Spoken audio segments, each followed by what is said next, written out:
Okay, dear students, yesterday, so we have focused on mainly the characteristics of what we call as models of teaching, characteristics in relation to the models of teaching or teaching models. And today we shall make out one more important point, the fundamental elements of the models of teaching. So ಮೂಲಭೂತವಾಗಿರ್ತಕ್ಕಂತಹ ಬೋಧನಾ ಮಾದರಿಗಳ ಸಂಬಂಧಿಸಿದಂತಹ ಕೆಲವೊಂದು ಏನಂತ ಕರಿತೀವಿ, ಘಟಕಗಳು ಅಂತ ಕರಿತೀವಿ ಅಥವಾ ಅಂಶಗಳು ಅಂತಲೂ ಕೂಡ ಇಲ್ಲಿ ನಾವು ಕರಿತಾ ಹೋಗ್ತೀವಿ. ಸೊ ಹೀಗಾಗಿ ಈ ಫಂಡಮೆಂಟಲ್ ಎಲಿಮೆಂಟ್ಸ್ ಅಂತ ಕರಿತೀವಿ, ಇವು ಬೇಕೇ ಬೇಕು. ನಾ ಹೇಳ್ತಾ ಇದ್ದೆ ಮೇಲಿಂದ ಮೇಲೆ ಏನೇ ಇದು ಕೂಡ ಹಲವಾರು ಹಂತಗಳನ್ನ ಹೊಂದಿದೆ ಅಂತೇಳಿ. I openly told you repeatedly that so it has its own steps and phases of the models of teaching through which the students will pass through it, experiences all the activities in relation to the content provided by the teacher. As I have said it earlier also, so in my couple of earlier periods. So ಈ ಮುಂಚಿನ ಒಂದು ಅವಧಿಗಳಲ್ಲಿ ನಾನು ಸಾಕಷ್ಟು ಬಾರಿ ನಾನು ನಿಮ್ಗೆ ಹೇಳಿದ್ದೀನಿ, ಇದು ಕೂಡ ಹಲವಾರು ಹಂತಗಳನ್ನು ಒಳಗೊಂಡಿದೆ ಅಂತ ಹೇಳಿ.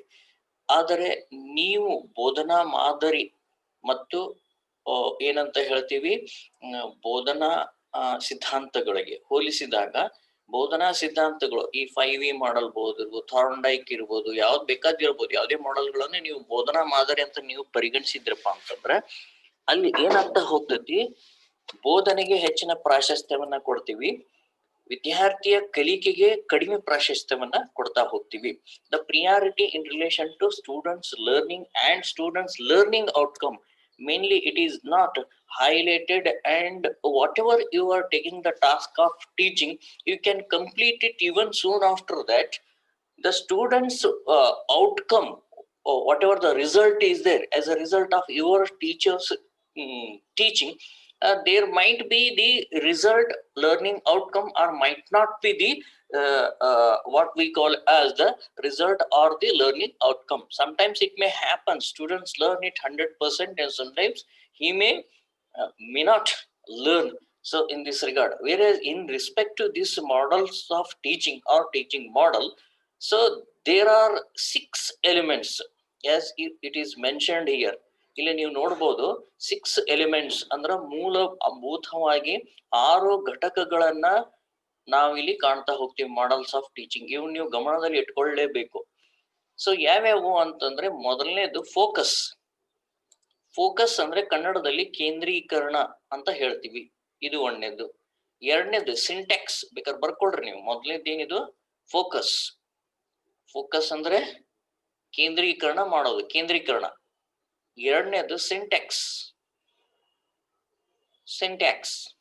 ಓಕೆ, ಹಂತಗಳು. ಮೂರನೇದು principle of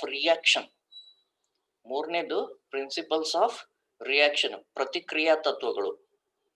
the fourth one is the social system, ಸಾಮಾಜಿಕ ವ್ಯವಸ್ಥೆ. Fifth one is support system,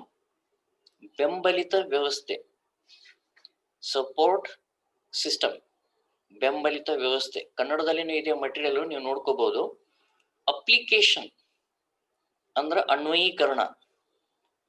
so ಇಲ್ಲಿ ನೋಡಬಹುದು, ಇಲ್ಲಿನೂ ಕೂಡ ಕನ್ನಡದಲ್ಲಿ ಕೊಟ್ಟಿದ್ದೀನಿ, ಕೇಂದ್ರೀಕರಿಸಿ ಅಥವಾ ಕೇಂದ್ರೀಕರಣ. ನಾನು ಹೇಳಿದ್ದೀನಿ ನಿಮ್ಗೆ, ಗೂಗಲ್ ಕ್ಲಾಸ್ ರೂಮ್ ಇಂದ ಡೈರೆಕ್ಟ್ ಆಗಿ ಮಾಡಿರೋದ್ರಿಂದ ಇದು ಈ ತರ ತೋರಿಸ್ತೈತಿ, ಕೇಂದ್ರೀಕರಣ. ಎರಡನೇದು ಸಿಂಟ್ಯಾಕ್ಸ್ ಅಂದ್ರೆ ಕನ್ನಡದಲ್ಲಿ ಹಂತಗಳಂತ ಬರ್ಕೊಳ್ರಿ. ಮೂರನೇದು ಪ್ರತಿಕ್ರಿಯಾ ತತ್ವಗಳು ಅಥವಾ ಪ್ರತಿಕ್ರಿಯಾ ತತ್ವಗಳು. ನಾಲ್ಕನೇದು ಸಾಮಾಜಿಕ ವ್ಯವಸ್ಥೆ. ಐದನೇದು ಬೆಂಬಲ ವ್ಯವಸ್ಥೆ. ಓಕೆ, ಆರನೇದು ಅನ್ವಯೀಕರಣ ಅಥವಾ ಅನ್ವಯಿಸುವಿಕೆ. ಸೊ ಈ ರೀತಿಯಾಗಿ ಮುಖ್ಯವಾಗಿ ನೀವು ಈ ಸಂದರ್ಭಗಳಲ್ಲಿ ಇವೆಲ್ಲ ಅಂಶಗಳನ್ನ ಏನ್ ಮಾಡ್ತಾ ಇದ್ದೀರಿ, ಈ ಒಂದು ಅವಧಿಯಲ್ಲಿ, ಆನ್ಲೈನ್ ಅವಧಿಯಲ್ಲಿ ನೀವು ತಿಳಿದುಕೊಳ್ತಾ ಹೋಗ್ತೀವಿ. ಸೊ ಹಾಗಾದ್ರೆ ಏನೇನಿದಾವು ಇವೆಲ್ಲ ಅನ್ನೋದು ಒಂದೊಂದಾಗಿ ನಾವು ನೋಡೋಣ. So let us, I will take you to this first, what we call as fundamental elements of the teaching model. Move on the first statement under this one. Normally, majority of teaching models are based on the following six elements. As I have said it earlier, that there are a number of models. You will come to know it, types of the models later on. But almost all models having its own steps. So these constituted with the number of elements. So these are the part and parcel of the learning system, whatever the teacher has adopted with respect to models of teaching. If any teacher is following teaching model, means he is applying all these six, normally six. There might be some changes with respect to one or two steps or the elements. ಅಲ್ಲಿ almost ಎಲ್ಲ ಮಾಡೆಲ್ಗಳು ಏನು ಹೊಂದಿದಾವ ಅಂತಂದ್ರೆ ಈ 6 ಮೂಲ ಘಟಕಾಂಶಗಳನ್ನ ಹೊಂದಿದಾವಂತೆ ಹೇಳ್ತೀವಿ. ಇವುಗಳ ಮೇಲೆ ಆಧಾರಿತವಾಗಿದೆ. Okay, so without these 6 foundations are called as a basis. Okay, so no one model will we go advance and proceed further. ಯಾವ ಮಾಡಲ್ ಕೂಡ ಮುಂದುವರಿಯೋದಕ್ಕೆ ಸಾಧ್ಯ ಇಲ್ಲ.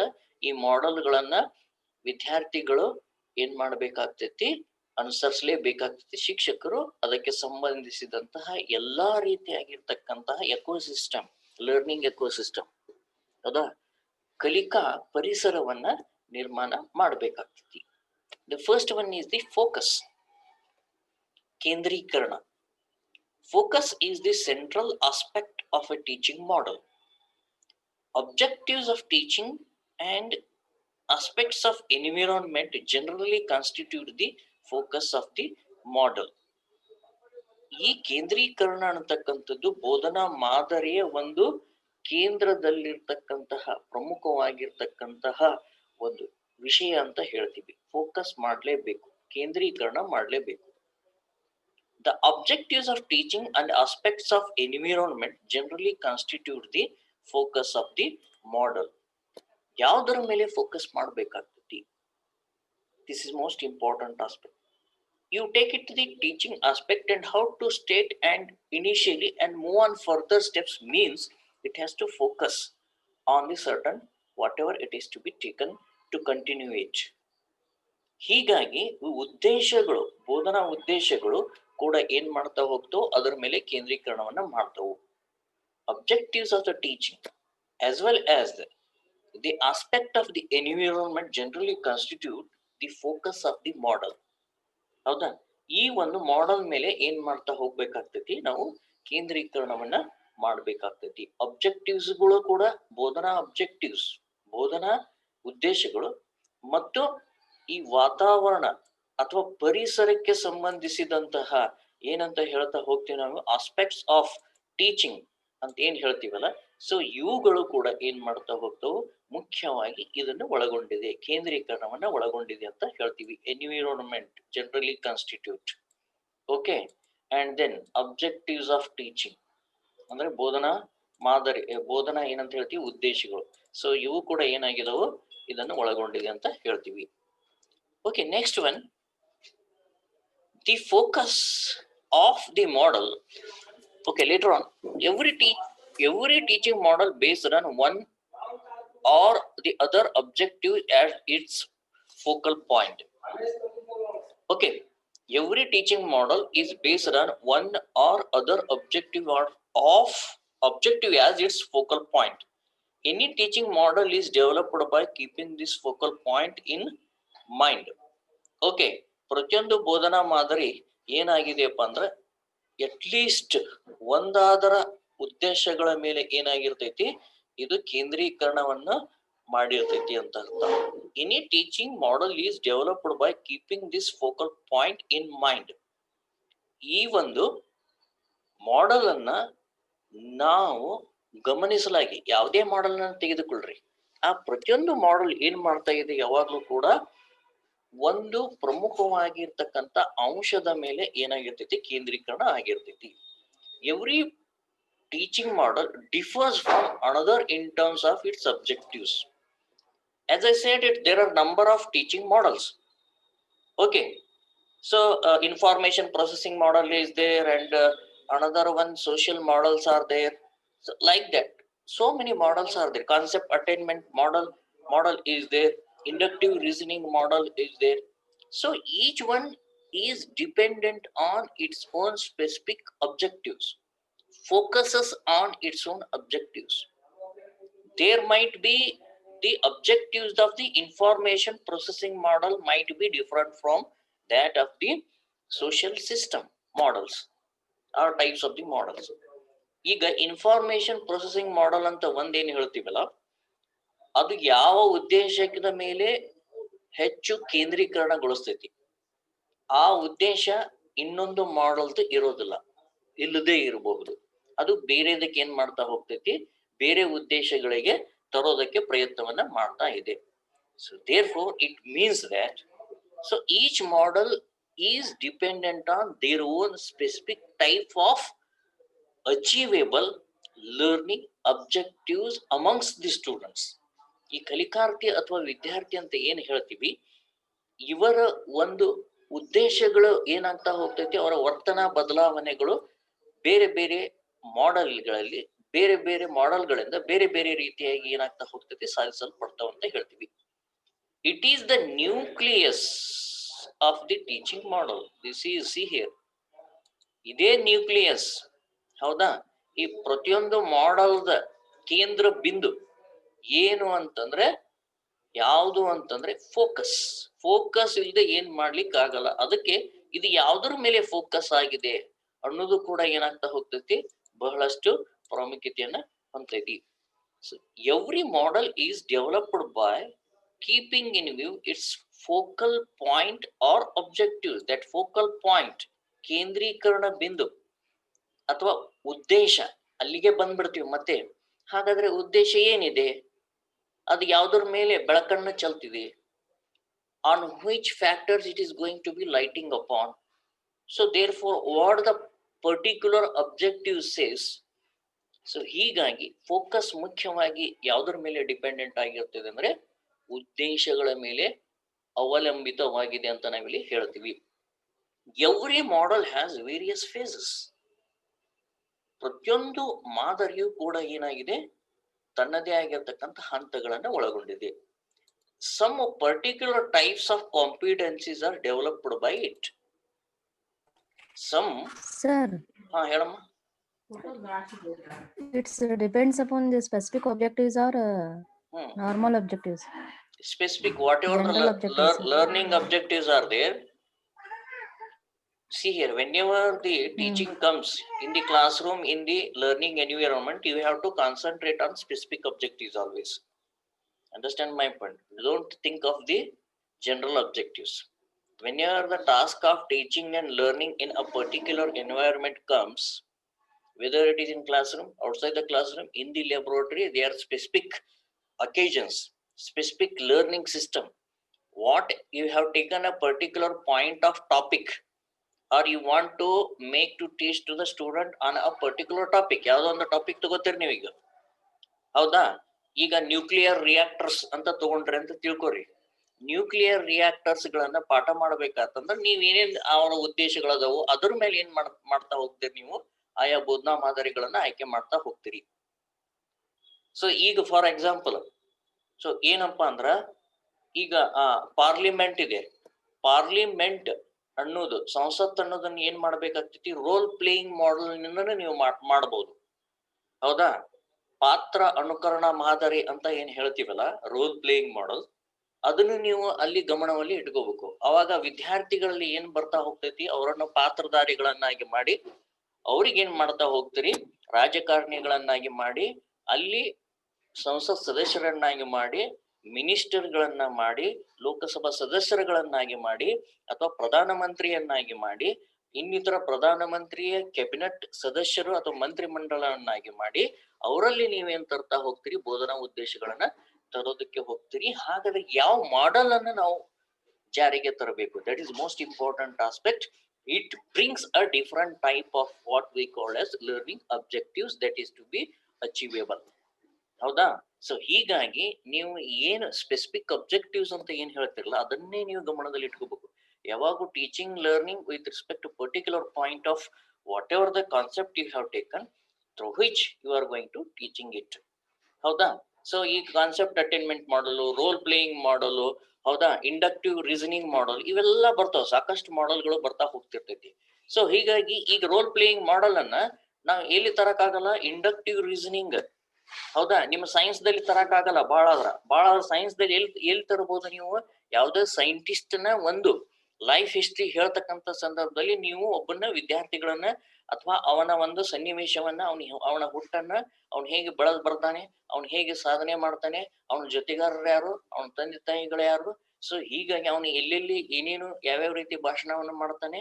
ಸೊ ಹೀಗಾಗಿ ನೀವು ರೋಲ್ ಪ್ಲೇಯಿಂಗ್ ಮಾಡಲ್ ಅನ್ನ ವ್ಯಕ್ತಿ ಚಿತ್ರಣ ಸಂದರ್ಭದಲ್ಲಿ ಸೈನ್ಸ್ ದಲ್ಲಿ ತರಬಹುದಾಗಿದೆ. ಅವಾಗ ಅಬ್ಜೆಕ್ಟಿವ್ಸ್ ಏನಾಗ್ತಾ ಹೋಗ್ತವೆ, ವಿದ್ಯಾರ್ಥಿ ಅಬ್ಜೆಕ್ಟಿವ್ಸ್ ಗಳು ಚೇಂಜ್ ಆಗ್ತಾ ಹೋಗ್ತೈತಿ.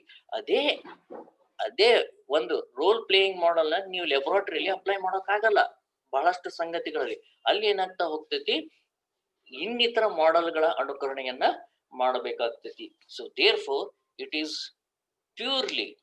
purely dependent on that of the what we call as the objectives, which is called as nucleus of the system. ಅದಕ್ಕೆ ನೀವು ಫೋಕಸ್ ಏನ್ ಮಾಡ್ಬೇಕಾಗ್ತದೆ, ಮಾಡೆಲ್ಗಳನ್ನ ಜಾರಿಗೆ ತರಬೇಕಾದ್ರೆ ಉದ್ದೇಶಗಳು ಏನದವು, ಆ ಉದ್ದೇಶಗಳ ಮೇಲೇನೆ ಏನ್ ಮಾಡ್ಬೇಕಾಗ್ತೈತಿ, ಕೇಂದ್ರೀಕರಣ. ಪ್ರತಿಯೊಂದು ಮಾಡಲು ಕೂಡ ಏನೇನು ಉದ್ದೇಶಗಳನ್ನ ಸಾಧಿಸ್ತಿದೆ ಅನ್ನೋದು ಹೇಳ್ತಿದೆ. ಆ ಉದ್ದೇಶಗಳನ್ನ ತರಬೇಕಾಯ್ತಪ್ಪ ಅಂದ್ರೆ ನೀವೇನ್ ಮಾಡ್ಬೇಕಾಗ್ತೈತಿ, ಫೋಕಸ್ ಮೊದಲು ಅದ್ರ ಬಗ್ಗೆ ಮಾಡ್ಬೇಕಾಗ್ತೈತಿ. Okay, so it means that ಇಲ್ಲಿ ಕೊಟ್ಟಿದ್ದಾರೆ ನೋಡ್ರಿ, ಡಿಸೈರೇಬಲ್ ಎನ್ವಿರಾನ್ಮೆಂಟಲ್ ಸಿಚುವೇಶನ್, ಸೂಕ್ತ ವಾತಾವರಣವನ್ನ ಕಲ್ಪಿಸ್ಬೇಕಾಗ್ತೈತಿ. ನೀವು ಸೂಕ್ತ ವಾತಾವರಣ ಕಲ್ಪಿಸ್ಬೇಕಪ್ಪ ಅಂದ್ರೆ ನೀವು ಸಂಸತ್ತಿನಲ್ಲಿ ಪಾತ್ರಧಾರಿ ಮಾಡ್ರಿ ಅಂತ ಹೇಳಿದ್ರೆ ಆಗೋದಲ್ಲ. ನೀವು ಒಂದು ಕ್ಲಾಸ್ ರೂಮ್ ಅನ್ನ ಏನ್ ಮಾಡ್ಬೇಕಾಗ್ತೈತಿ, ಕಂಪ್ಲೀಟ್ ಆಗಿ ಒಂದು ಸಂಪೂರ್ಣ ಸಂಸತ್ತನ್ನಾಗಿ ಏನ್ ಮಾಡ್ಬೇಕಾಗ್ತೈತಿ, ಪರಿವರ್ತನೆ ಮಾಡ್ಬೇಕಾಗ್ತೈತಿ. You have to provide the infrastructural facilities. So you have to make the student to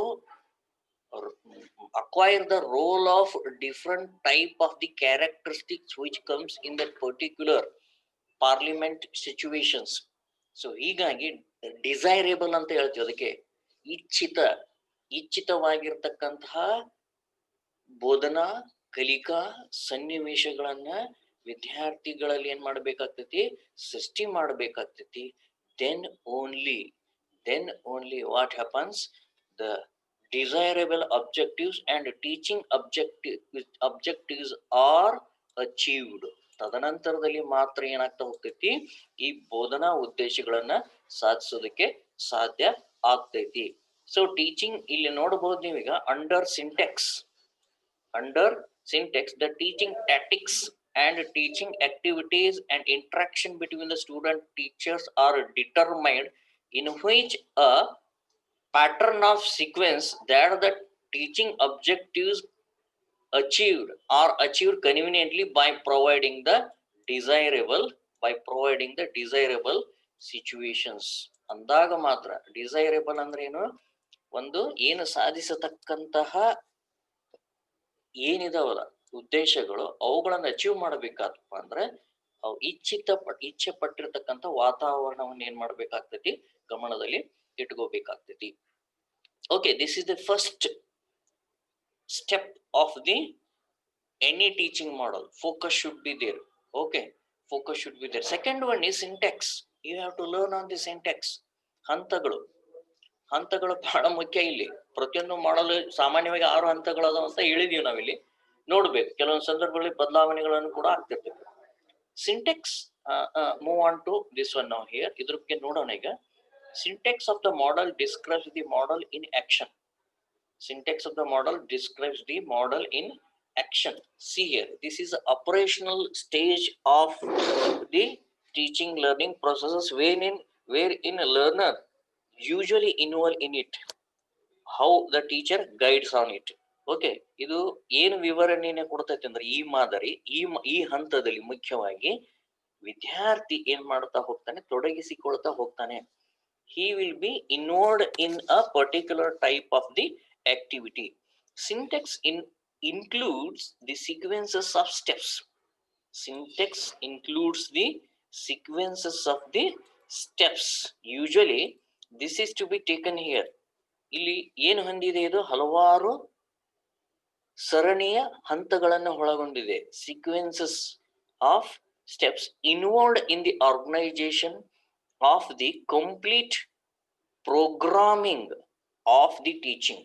ನೀವೇನು ಪ್ರೋಗ್ರಾಮ್ ಮಾಡಿರ್ತಲ್ಲ, whenever the word comes programme, it has its own series of events which are going to be happening from beginning to the end, and they will help you to make a coordinated efforts to make go in a smooth manner.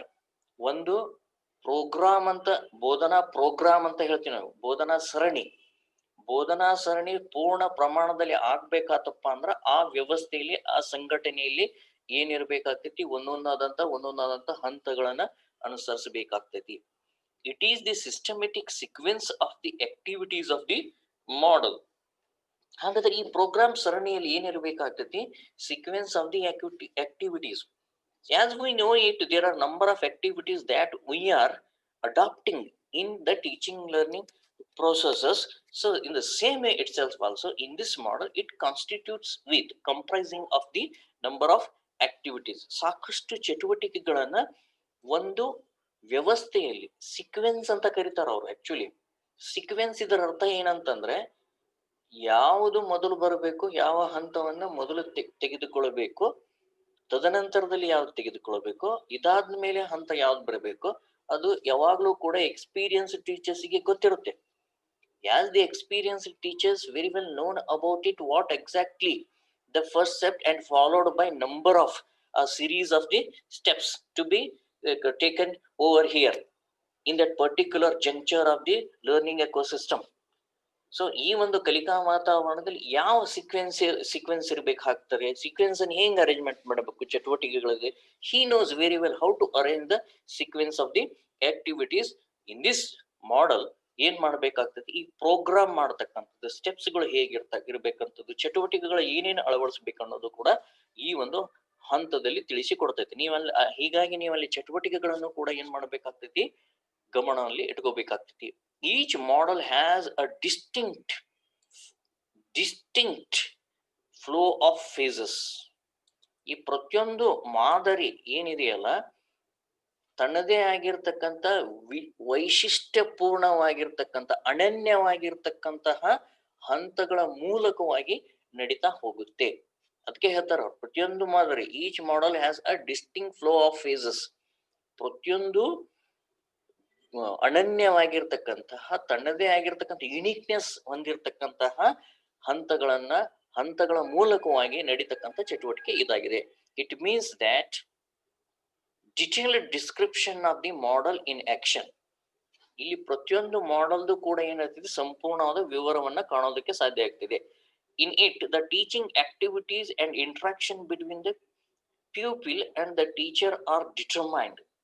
See here, how the interactions happens with respect to the activities that are undertaken will be decided by that of this phase.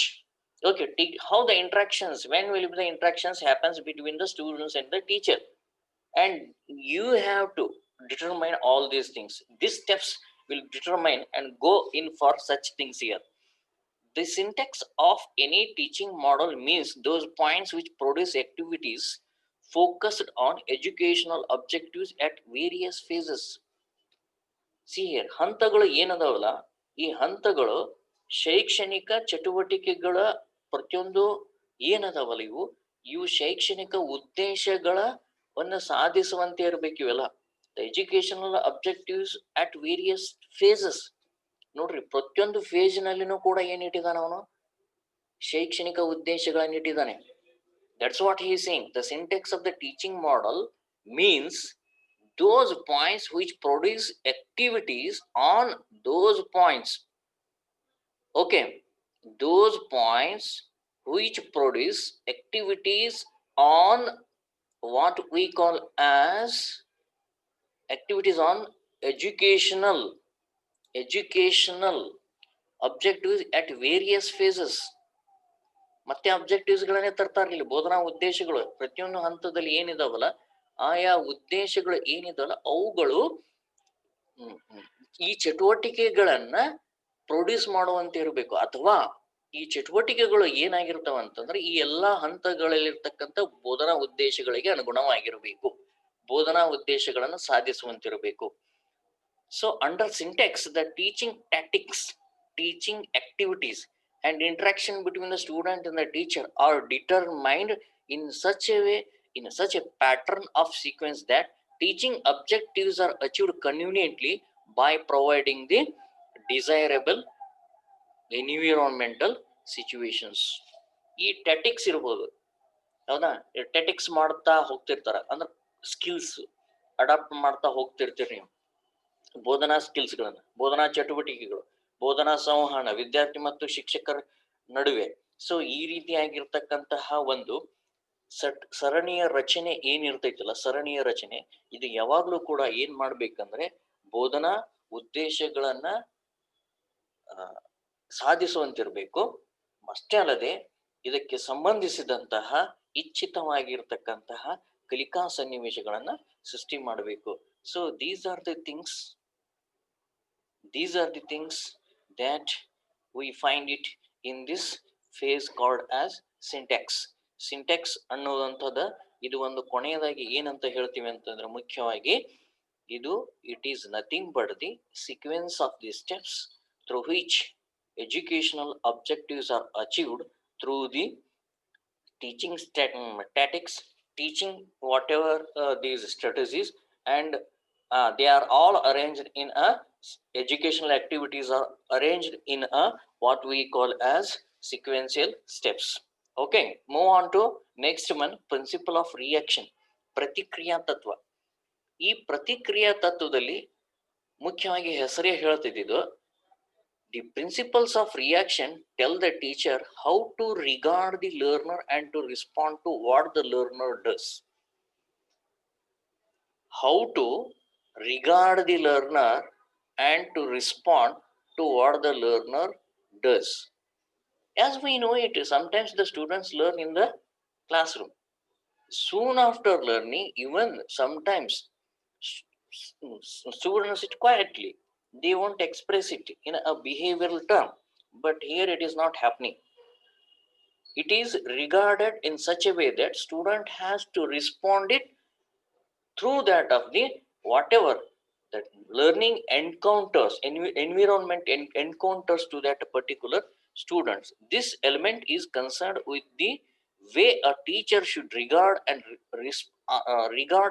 aspects respond to the activities of the students.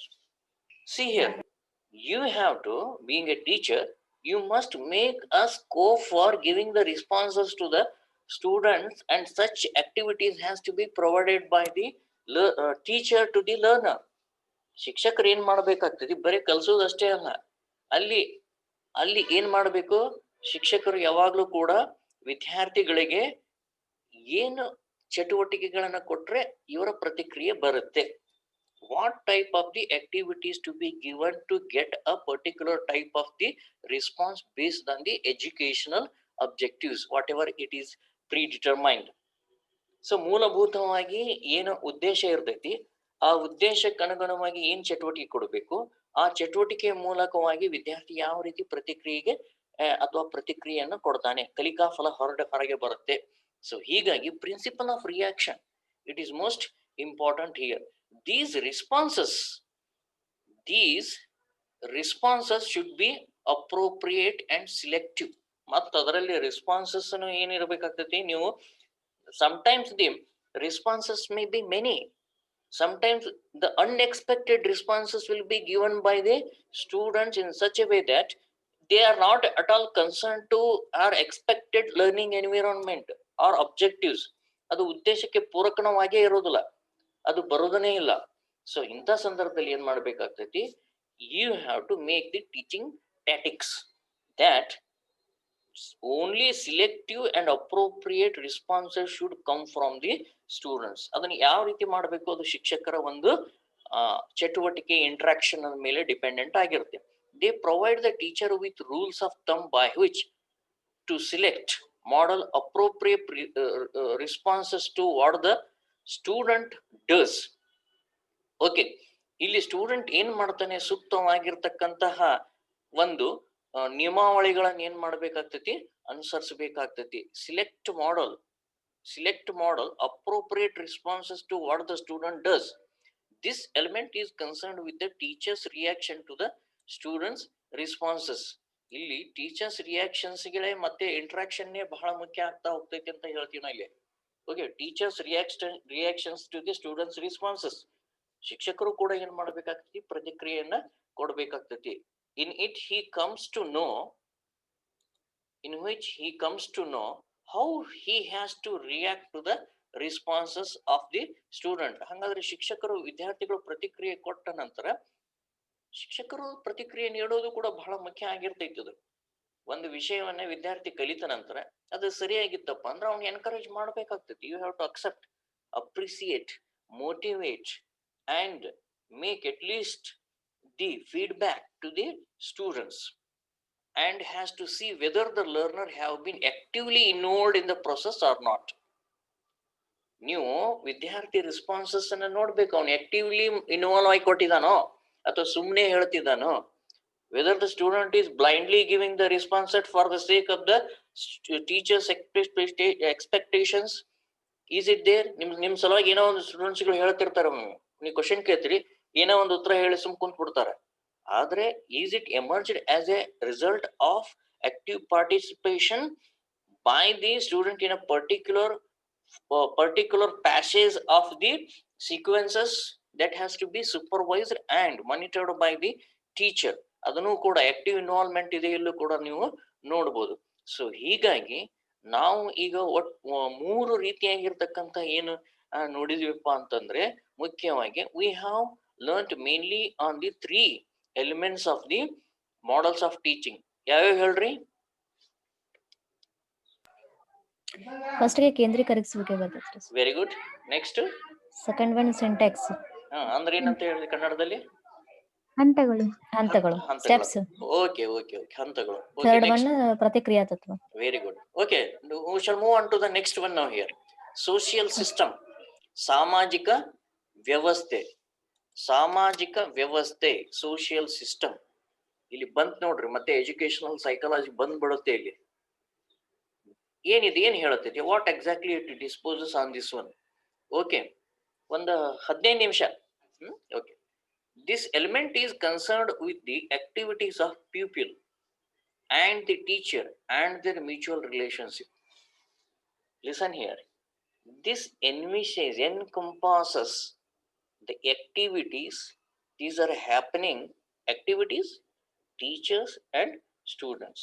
How the mutual relationship exists between the teacher and the student in carrying out a particular whatever the activities are mentioned. So therefore this is dependent on altogether social system. ಈ ಒಂದು ಸಾಮಾಜಿಕ ವ್ಯವಸ್ಥೆ ಇರಲೇಬೇಕು ಅಂತ ಹೇಳ್ತಾರೆ. ಅದಕ್ಕೆ ನೀವು ವಿದ್ಯಾರ್ಥಿಗಳಿಗೆ ಏನ ಹೇಳಂತ ಹೇಳ್ತಾರೆ ಅಂದ್ರೆ, ಒಂದು ಒಳ್ಳೆಯ ವಾತಾವರಣದಿಂದ ಅವರಿಗೆ ಫ್ರೆಂಡ್ ಆಗಿ, ಗೈಡ್ ಆಗಿ, PGF ಅಂತ ಕರಿತೀವಿ ನಾವು, ಫಿಲಾಸಫರ್, ಗೈಡ್ ಅಂಡ್ ಫ್ರೆಂಡ್ ಅಂತ ಹೇಳ್ತಿರ್ತೀವಿ ನಾವು. ಮಾರ್ಗದರ್ಶಕರಾಗಿ, ಸ್ನೇಹಿತರಾಗಿ, ಹೌದಾ, ತತ್ವಜ್ಞಾನಿಗಳಾಗಿ ವಿದ್ಯಾರ್ಥಿಗಳ ಕಲಿಕೆ ಉಂಟು ಮಾಡ್ಬೇಕಾತಪ್ಪ ಅಂದ್ರೆ ಈ ಸಂಬಂಧಗಳು ಬಹಳ ಮುಖ್ಯ ಆಗ್ತಾ ಹೋಗ್ತೈತಿ. ಅದ ಪರಸ್ಪರ ಸಂಬಂಧ, ಶಿಕ್ಷಕ ಮತ್ತು ವಿದ್ಯಾರ್ಥಿಗಳ ನಡುವಿರ್ತಕ್ಕಂಥ ಸಂಬಂಧ, the mutual cordial relationship between the teacher and the students during the carrying out all the educational activities. Definitely it will make the students to learn about that one. Okay, one minute. Hello.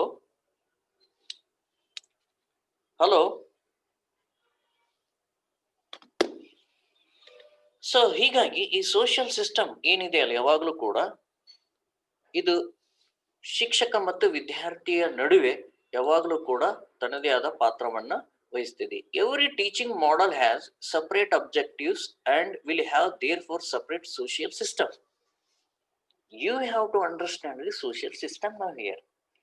ನಮ್ಗೆ ಗೊತ್ತಿದೆ ಹಿಂಗ್ ಮಾಡ್ಬೇಕು, ಅವ್ರ ವಿದ್ಯಾರ್ಥಿಗಳ ಪ್ರೀತಿಯನ್ನು ಮಾತಾಡ್ಬೇಕು, ವಿದ್ಯಾರ್ಥಿಗಳಿಗೆ ಒಂದು ಒಳ್ಳೆಯ ಸಂಬಂಧಗಳನ್ನ ಇಟ್ಕೋಬೇಕು. ಹೌದು, ಹಾಗಾದ್ರೆ ಯಾವ ರೀತಿಯ ಸಂಬಂಧಗಳು? Again there are number of parameters and criterion involved in each model's social system. Then that has to be understood by the teacher to create a suitable and appropriate social system in the particular learning environment. ಇವು ಹೇಗಿರ್ಬೇಕಪ್ಪ ಅಂದ್ರೆ, ಈ social system ಕೂಡ again it all once again dependent on that of the separate learning objectives. Every teaching model has separate objectives and will have therefore separate social system. Okay, ಇಲ್ಲಿ social system change ಆಗಿ ಬಿಡ್ತೈತಿ ಇವತ್ತು. ಅದ concept attainment ಮಾಡಲ್ ಅಂತ ಬರುತ್ತೆ ನಿಮಗೆ, ಅಲ್ಲಿ social system ಅಲ್ಲಿ change ಇರುತ್ತೆ. ರೋಲ್ ಪ್ಲೇಯಿಂಗ್ ಮಾಡಲ್ ಅಂತ ಇರುತ್ತೆ, ಅಲ್ಲಿ ಸೋಷಿಯಲ್ ಸಿಸ್ಟಮ್ ಅಲ್ಲಿ ಚೇಂಜ್ ಇರುತ್ತೆ.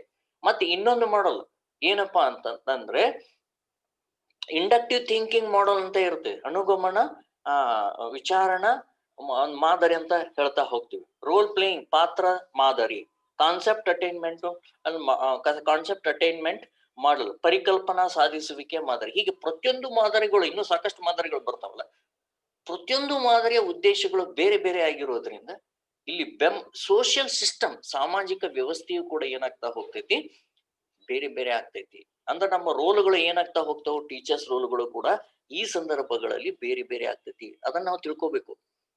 The social values, whatever or criterion, whatever we are using in one system or in one model, that will not suitable to the another social system of the model. So that you have to concentrate on it. ಎಲ್ಲನ ತಗೊಂಡು ಬಂದು ಒಂದೇ ಒಂದು, don't put all eggs in one basket. ಎಲ್ಲವ social system ಅಂದ್ರೆ ಎಲ್ಲಾನು ಒಂದೇ ಅಂತ ತಿಳ್ಕೊಳಿಕ್ ಹೋಗ್ಬಾರ್ದು. ಇಲ್ಲಿ ಸೋಷಿಯಲ್ ಸಿಸ್ಟಮ್ ಹೇಗಿರ್ಬೇಕು? ಶಿಕ್ಷಕ ವಿದ್ಯಾರ್ಥಿ ಚಟುವಟಿಕೆಗಳು, ಶಿಕ್ಷಕ ವಿದ್ಯಾರ್ಥಿ ಚಟುವಟಿಕೆಗಳು, ಮತ್ತೊಂದು ಸೋಷಿಯಲ್ ಸಿಸ್ಟಮ್ ಶಿಕ್ಷಕ ವಿದ್ಯಾರ್ಥಿ ಚಟುವಟಿಕೆಗಳು. ಹೀಗೆ ಪ್ರತಿಯೊಂದರಲ್ಲಿಯೂ ಕೂಡ ಏನಾಗ್ತಾ ಹೋಗ್ತೈತಿ, ವ್ಯವಸ್ಥೆ ಬೇರೆ ಬೇರೆ ಆಗ್ತಾ ಹೋಗ್ತೈತಿ here. Okay, the social system describes the role of and relationship between the teacher and the peoples. Relationship ಹೇಗಿರ್ಬೇಕು ಅದನ್ನು ಕೂಡ ಏನ್ ಮಾಡ್ತೈತೆ ಅಲ್ಲಿ ಮೆನ್ಷನ್ ಮಾಡಲಾಗ್ತಾ ಇದೆ. In some models the teacher has the dominant role to play. In some, the activity is centered around the peoples, and in some other models, our activity is equally distributed.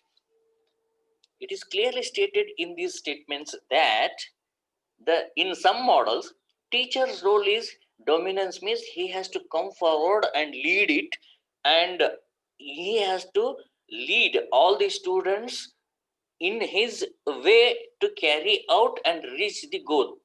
His activity or his role is dominant here.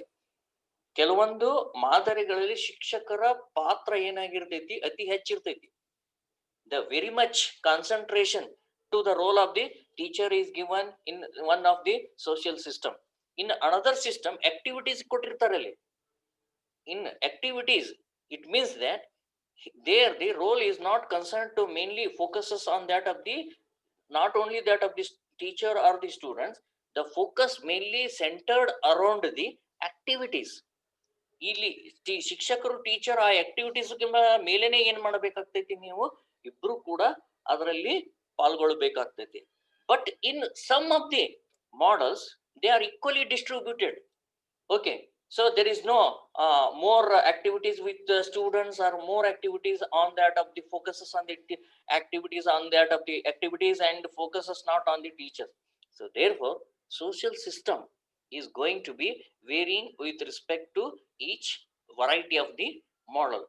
This element is based on the move on to next time. This element is based on the assumption that every class is miniature of the society.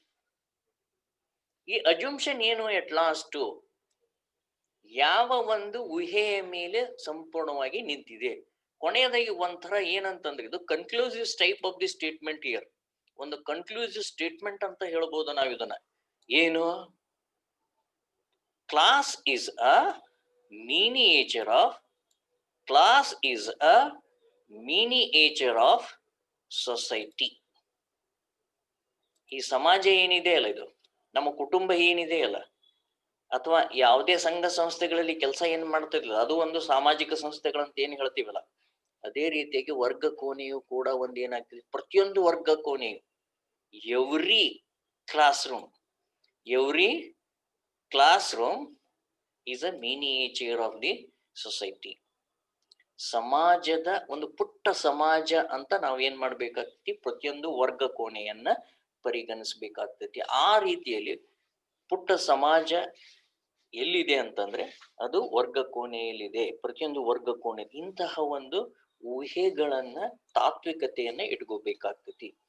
In it also discussed the selection of motivating strategy, tactics, okay, tactics for the students, and naturally the social system occupies a central position in making the teaching impressive and successful in relation to the previously selected objectives.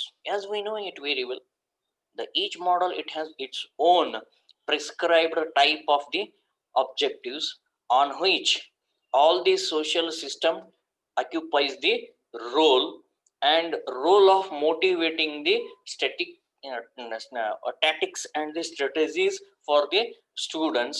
And therefore always by following through these tactics and the strategies, there must be a teaching impressive which lead to that of the successful achievement of the selected goals. ಈ ಒಂದು ಮುಖ್ಯವಾಗಿ ಏನು ಬೇಕಾಗ್ತೈತಪ್ಪ ಅಂತಂದ್ರೆ, ಇಲ್ಲಿ motivating strategy, ಅಭಿಪ್ರೇರಣೆಗೊಳಿಸ್ಬೇಕಾಗ್ತೈತಿ, ವಿದ್ಯಾರ್ಥಿಗಳನ್ನ ಪ್ರಚೋದನೆಗೊಳಿಸ್ಬೇಕಾಗ್ತೈತಿ. ಅಂತಹ ಒಂದು ಟ್ಯಾಟಿಕ್ಸ್, ತಂತ್ರಗಳನ್ನ, ಅಂತಹ ಒಂದು ಸ್ಕಿಲ್, ಕೌಶಲ್ಯಗಳನ್ನ, ಹೌದಾ, ಇಲ್ಲಿ ಸಂದರ್ಭಗಳಲ್ಲಿ ಬಳಸ್ಬೇಕಾಗ್ತೈತಿ. ಇಂತಹ ಒಂದು ಸಾಮಾಜಿಕ ವಾತಾವರಣ ಯಾವಾಗ್ಲೂ ಕೂಡ ಏನ್ ಮಾಡ್ತೈತಿ ಅಂದ್ರೆ, ಬೋಧನೆಯನ್ನ ಹೆಚ್ಚು ಪರಿಣಾಮಕಾರಿ ಬೋಧನೆಯನ್ನಾಗಿ ಮಾಡ್ತೈತಿ. ನಂತರದಲ್ಲಿ ಏನು ಈಗ ಪೂರ್ವ ನಿರ್ಧಾರಿತವಾಗಿರ್ತಕ್ಕಂತಹ ಉದ್ದೇಶಗಳು ಏನಿರ್ತಾವಲ್ಲ, ಅವುಗಳ ಸಾಧನೆ ಮಾಡೋದಕ್ಕೆ ಅನುಕೂಲ ಆಗ್ತೈತಿ. So this is all about what we call as social system. And next one is support system, ಬೆಂಬಲ ವ್ಯವಸ್ಥೆ. Support system describes the supporting conditions required to implement the model. The supporting conditions required, ಯಾವ್ಯಾವಿದು supporting, ಬೆಂಬಲಿತ ಆಗ್ಬೇಕಾತಪ್ಪ ಅಂದ್ರೆ, ಹಾಗಾದ್ರೆ ನಿಬಂಧನೆಗಳು ಏನು, ಕಂಡೀಷನ್ಸ್ಗಳು ಏನಿರ್ಬೇಕಾಗ್ತೈತಿ. So ಇದ್ರ ಬಗ್ಗೆ ಇದು ವಿವರಣೆಯನ್ನ ಮಾಡ್ತೈತಿ. It describes about the supporting conditions. Support refers to the additional requirements beyond the usual human skills, capacities and technical facilities. ಇಲ್ಲೇ ಬಂತ್ ನೋಡ್ರಿ ಮುಖ್ಯವಾಗಿ, ಹೌದಾ. ನಾವೆಲ್ಲ ಏನ್ ತಿಳ್ಕೊಂಡ್ಬಿಟ್ಟಿರ್ತೀವಿ ಅಂತಂದ್ರೆ, ಮುಖ್ಯವಾಗಿ ಸಪೋರ್ಟ್ ಅಂದ್ರೆ ಏನು, ಕೊಟ್ಬಿಡೋದಪ್ಪ ನಮ್ ಕಡೆ ಏನೈತೆ ಅದಂತ. ಅದು ಅಲ್ಲ, ನಮಗ್ ಗೊತ್ತೇ ಇರೋದಿಲ್ಲ ಹೇಗೆ ಸಪೋರ್ಟ್ ಮಾಡ್ಬೇಕು. ನಮ್ಮ ಸ್ಕಿಲ್ಸ್ಗಳು ಅದಾವಂತ ನಾವು ತಿಳ್ಕೊಂಡ್ಬಿಟ್ಟಿರ್ತೀವಿ. ಈಗ ಯಾವುದೇ ಒಂದು ಬೋಧನಾ ಮಾದರಿ ಅನುಸರಿಸಬೇಕಾತಪ್ಪ, ನನಗೆ ಇಷ್ಟೆಲ್ಲ ಎಕ್ಸ್ಪೀರಿಯನ್ಸ್ ಆಗಿದೆ, ನನಗೆ ಗೊತ್ತಿದೆ ಅಂತ ಹೇಳಿ ತಿಳ್ಕೊಂಡ್ಬಿಟ್ಟಿರ್ತೀವಿ. ಬಟ್ ಹಂಗಿರೋದಲ್ಲ ಅದು. No, that's why it is not the model suits to the normal teacher or the common teacher or the laymen teacher. ಸಾಮಾನ್ಯ ಒಂದು ಶಿಕ್ಷಕರಿಗೆ ಯಾಕೆ ಇದು ಅತಿ ಸೂಕ್ತ ಅಲ್ಲ ಅಂತಂದ್ರೆ, ಇದೇ ರೀಸನ್ಸ್ ಅದು.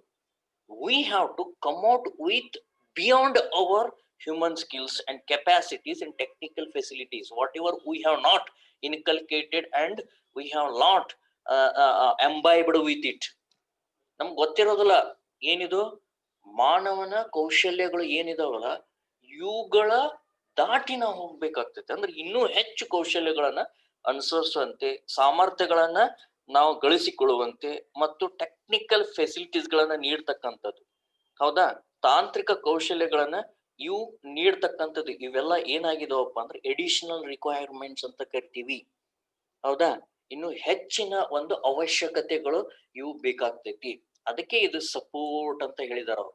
ಸಪೋರ್ಟ್ ಸಿಸ್ಟಮ್ ಅಂದ್ರೆ ಸುಮ್ನೆ ನಾವು ಏನ್ ಮಾಡುವಂಗಿಲ್ಲ, ಯಾವಾಗ್ಲೂ ಕೂಡ ನಮ್ಗೆ ಗೊತ್ತಿದೆ ಅಂತೇಳಿ ತಿಳ್ಕೊಳ್ಳೋಂಗಿಲ್ಲ. These are beyond human skills. ನಮ್ಗೇನ್ ಗೊತ್ತಿದೆ, ಅದು ಇನ್ನೂ ಹೆಚ್ಚಿಂದ ಏನಿದೆ ಅದನ್ನು ಗಳಿಸ್ಕೊಳ್ತಕ್ಕಂಥದ್ದು. ಕೆಪಾಸಿಟಿ ಏನಿದೆ, they exist on whatever the capacity, beyond that we have to go and acquire it. Whatever the technical facilities we are providing to the student in the particular type of the learning environment, that has to be upgraded and give more and more facility to the student. ಈಗ ತಾಂತ್ರಿಕ ಸೌಕರ್ಯಗಳು ಇವತ್ತು ಪ್ರಸ್ತುತ ಏನಿದಾವು ಅವು ಸಾಕೋದಲ್ಲ, ಇನ್ನೂ ಹೆಚ್ಚಿನ ಏನು ಕೌಶಲ್ಯಗಳನ್ನು ಕೊಡಬೇಕು, ನಮ್ಮಲ್ಲಿ ಏನು ಮಾನವ ಕೌಶಲ್ಯಗಳು ಇನ್ನೂ ಏನು ಹೆಚ್ಚಿಗೆ ನಾವು ಅಳವಡಿಸಿಕೊಳ್ಬೇಕು, ನಮ್ಮ ಸಾಮರ್ಥ್ಯಗಳನ್ನು ಇನ್ನೂ ಉನ್ನತ ಮಟ್ಟಕ್ಕೆ ಹೇಗೆ ತೆಗೆದುಕೊಂಡು ಹೋಗ್ಬೇಕು ಅನ್ನೋದೇ ಇದು ಏನು ತಿಳಿಸಿಕೊಡ್ತೈತಿ, ಬೆಂಬಲಿತ ವ್ಯವಸ್ಥೆ. The support system relates to the additional requirements other than the usual human skills or capacities of the teacher and the facilities usually available in the ordinary classroom. That's what I'm saying here.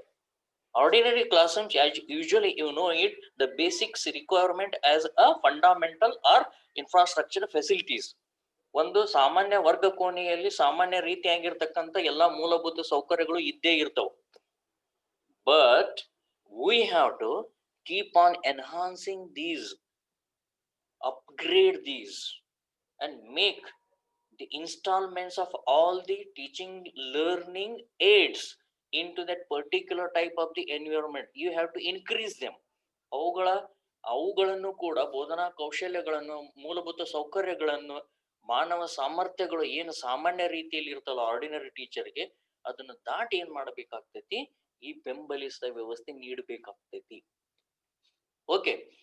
And then teacher requirements refers to spatial skills, spatial knowledge of the teacher, spatial audio video material like films, self instructional material, visit to spatial place. ಹಾಗಾದ್ರೆ ಹೇಗೆ ಇದನ್ನ ಜಾರಿಗೆ ತರಬೇಕಾಗ್ತೈತಿ? Teacher, ಸಾಮಾನ್ಯ teacher ಇದ್ದವ್ರು ಏನಾಗ್ಬೇಕಾಗ್ತೈತಿ, altogether he has to become the special teacher. ಸಾಮಾನ್ಯ ಶಿಕ್ಷಕ ಇದ್ದವನು ವಿಶೇಷ ಶಿಕ್ಷಕ ಆಗ್ಬೇಕು. ಸಾಮಾನ್ಯ ವರ್ಗ ಕೋಣೆ ಇದ್ದದ್ದು ವಿಶೇಷ ವರ್ಗ ಕೋಣೆ ಆಗ್ಬೇಕು.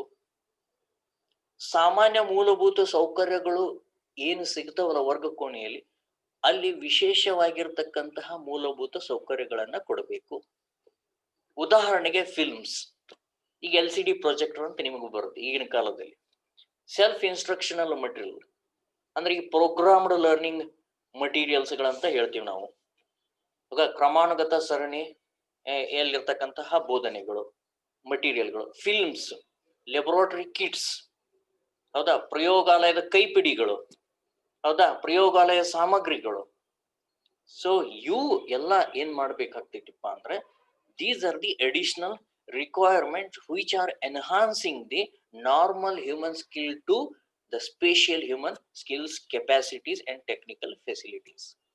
ಅದಕ್ಕೆ ಏನ್ ಮಾಡಬೇಕು, you have to visit to a spatial schools or educational institute to bring to know first what are the spatial schools are working, spatial learning environment are working, what are the spatial characteristics of the spatial teachers, what are the spatial activities to be adopted. So therefore visit such places and learn about them and come back and imbibe, inculcate in our regular routine of teaching learning system in our what we call school and colleges. So ನೀವು ಒಂದ್ಸರಿ ಅಂತಹ ಒಂದು ಶಾಲೆಗಳಿಗೆ ಭೇಟಿ ಕೊಟ್ಟು ವಿಶೇಷವಾಗಿರ್ತಕ್ಕಂಥ ಶಿಕ್ಷಕರ ಕೌಶಲ್ಯಗಳು ಏನು, ಆ ವಿಶೇಷವಾಗಿ ತರಗತಿ ಯಾವ ರೀತಿ ಇದೆ, ಅಲ್ಲಿ ಮೂಲಭೂತ ಸೌಕರ್ಯಗಳು ಏನಿದವು, ಅವುಗಳು ಯಾವುವು, ಅವುಗಳನ್ನು ಹೇಗೆ ನಾವು ಜಾರಿಗೆ ನಮ್ಮ ಒಂದು ತರಗತಿಯ ಒಂದು ಶಾಲೆಯ ತರಗತಿಗಳಲ್ಲಿ ಅಥವಾ ಕಾಲೇಜಿನ ತರಗತಿಗಳು ತರಬೇಕು ಅನ್ನೋದ್ರ ಬಗ್ಗೆ ಏನ್ ಮಾಡ್ಬೇಕಾಗ್ತೈತಿ, ನಾವು ಮಾಹಿತಿಯನ್ನ ಗಳಿಸಿಕೊಳ್ಬೇಕಾಗ್ತೈತಿ. In it, the evaluation is done by orally or written examination whether the teaching objectives have been achieved or not. Now it is focused on the teaching objectives achieved or not. We have to discuss orally and written. ಇಷ್ಟೆಲ್ಲ ಮಾಡಿದ ಮೇಲೆ ಏನ್ ಮಾಡ್ಬೇಕಾಗ್ತೈತಿ, we have to assess ourselves to know that to what extent we have achieved the learning objectives here. ಒಬ್ರು ಕೇಳ್ತಾ ಇದ್ರಿ ನೀವು earlier, ಇದು instructional objectives, general objectives ಅಂತೇಳಿ. These are the specific objectives. Instructional objectives are specific objectives. wherein through these acts, through this facial, what we call as the teacher skills beyond the social system, our existing social system, we have to bring out it to additional social system. And later on, after whatever you have delivered with all these special characteristics, to what extent it is meaningful, whether the objective is achieved or not, these has to be discussed orally or through that of the written examination to meet the teaching objectives. So ಹೀಗಾಗಿ ಇದು ದಾಖಲೆ ಅಂದ್ರೆ ಲಿಖಿತ ಪರೀಕ್ಷೆ ಆಗಿರ್ಬೋದು ಅಥವಾ ಮೌಖಿಕ ಪರೀಕ್ಷೆಯ ಮೂಲಕವಾಗಿ ಮೌಲ್ಯಮಾಪನವನ್ನ ಮಾಡಿ ಈ ಬೋಧನಾ ಉದ್ದೇಶಗಳು ಎಷ್ಟರ ಮಟ್ಟಿಗೆ ಸಾಧಿಸಲ್ಪಟ್ಟಿವೆ ಎಂಬುದರ ಬಗ್ಗೆ ಏನ್ ಮಾಡಬೇಕಾಗ್ತೈತಿ, ಗಮನ ಹರಿಸಬೇಕಾಗ್ತೈತಿ.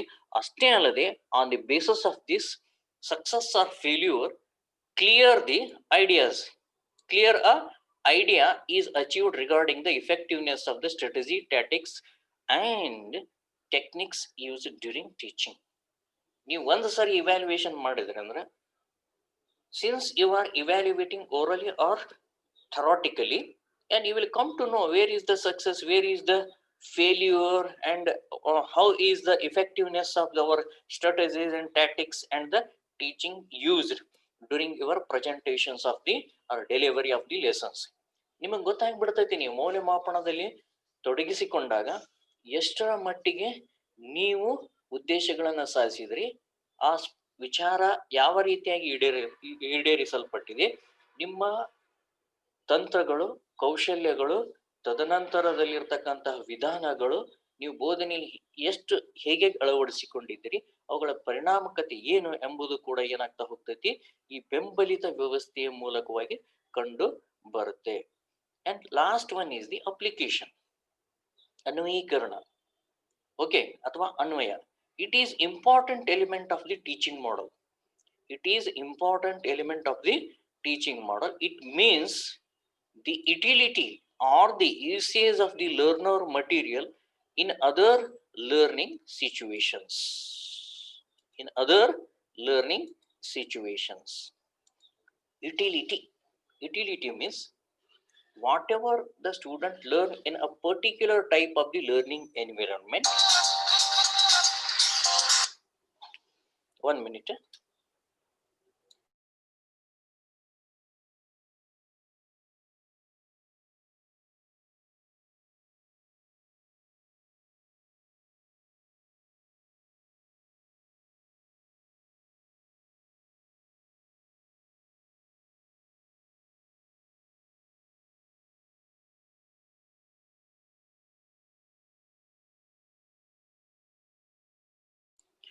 Okay, see, utility or usage is, whenever this comes the word utility, the students what he learned in a particular type of the learning environment with respect to skills or the understanding, now he has to take these ideas or capacities or the skills and apply in it real type situations in any type of the learning environment or any type of the what we call as the life situation environments or any type of the situations wherever it comes across, he has to apply and make out and come out with a result there.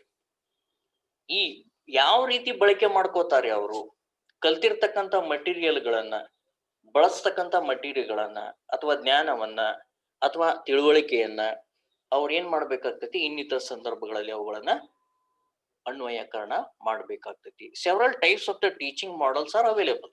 Okay, there are number of teaching models, we will come to know it later on. Each model attempts to desirable the feasibility of its use in varying contexts related with goal achievement in terms of cognitive and affective behavior modifications.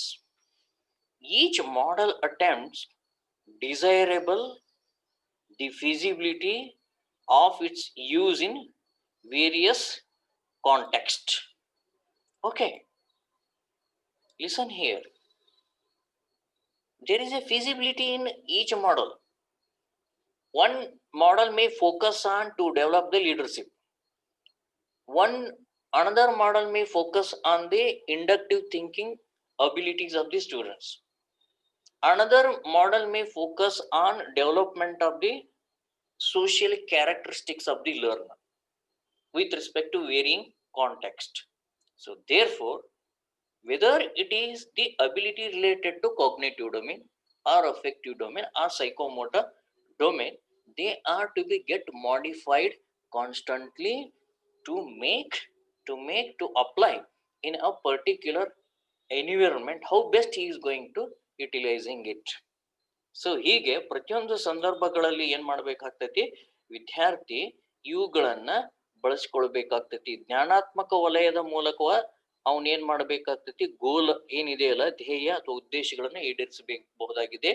Affective domain, ಭಾವನಾತ್ಮಕ ವಲಯದ ವರ್ತನೆಗಳ ಏನು ಮಾರ್ಪಾಡುಗಳು ಏನದಾವಲ್ಲ ಅವುಗಳನ್ನು ಕೂಡ ಏನ್ ಮಾಡ್ಬೇಕು, ಈ ಮಾರ್ಪಾಡುಗಳು ಏನೇನಾಗಿರ್ತಾವಲ್ಲ ಅವನು ಕಲಿಕಾ ವಾತಾವರಣದಲ್ಲಿ ಏನ್ ಕಲ್ತಿರ್ತಾನೆ, ಜ್ಞಾನಾತ್ಮಕ ವಲಯದಲ್ಲಿ ಏನ್ ಕಲ್ತಿರ್ತಾನೆ, ಸೈಕೋಮೋಟರ್ ಡೊಮೇನ್ ಅಲ್ಲಿ ಏನ್ ಕಲ್ತಿರ್ತಾನೆ, ಅವೆಲ್ಲವುಗಳನ್ನು ಏನ್ ಮಾಡ್ಬೇಕಾಗ್ತೈತಿ, ಇನ್ನಿತರ ಸಂದರ್ಭಗಳಲ್ಲಿ, ನೈಜ ಜೀವನದ ಸಂದರ್ಭಗಳಲ್ಲಿ ಯಾವ ಸಂದರ್ಭದಲ್ಲಿ ಅವನು ಎದುರಿಸ್ತಾನ ಅಂತ ಸನ್ನಿವೇಶಗಳನ್ನ ಅವಾಗ ಅವನ್ ಏನ್ ಮಾಡ್ಬೇಕಾಗ್ತೈತಿ, ತನ್ನದೇ ಆಗಿರ್ತಕ್ಕಂತಹ ಒಂದು ಅನ್ವಯನ ಸಾಮರ್ಥ್ಯಗಳನ್ನ ಅವನು ಬಳಸಿಕೊಳ್ಬೇಕಾಗ್ತೈತಿ. With this one we have learned mainly 6 fundamental elements of teaching model. First one is focus. 6 ಮೂಲಭೂತವಾಗಿರ್ತಕ್ಕಂಥ ಬೋಧನಾ ಮಾದರಿಗಳ ಘಟಕಗಳನ್ನ ಅಥವಾ ಮೂಲಾಂಶಗಳನ್ನ ನಾವು ಇವತ್ತು ಕಲ್ತಿದೀವಿ. ಮೊದಲನೇದು ಫೋಕಸ್ ಅಂದ್ರೆ ಕೇಂದ್ರೀಕರಣ, ಎರಡನೇದು ಸಿಂಟೆಕ್ಸ್, ಮೂರನೇದು ಪ್ರಿನ್ಸಿಪಲ್ ಆಫ್ ರಿಯಾಕ್ಷನ್, ನಾಲ್ಕನೇದು ಸೋಷಿಯಲ್ ಸಿಸ್ಟಮ್, ಐದನೇದು ಸಪೋರ್ಟ್ ಸಿಸ್ಟಮ್, ಅಂಡ್ ಲಾಸ್ಟ್ಲಿ ಕೊನೆಯದಾಗಿ application. With this one I will stop sharing, and if you have any type of the queries you can ask me now. ಏನರ queries ಇತ್ತಂದ್ರೆ ನೀವು ನನ್ನ ಕೇಳ್ಬೋದು.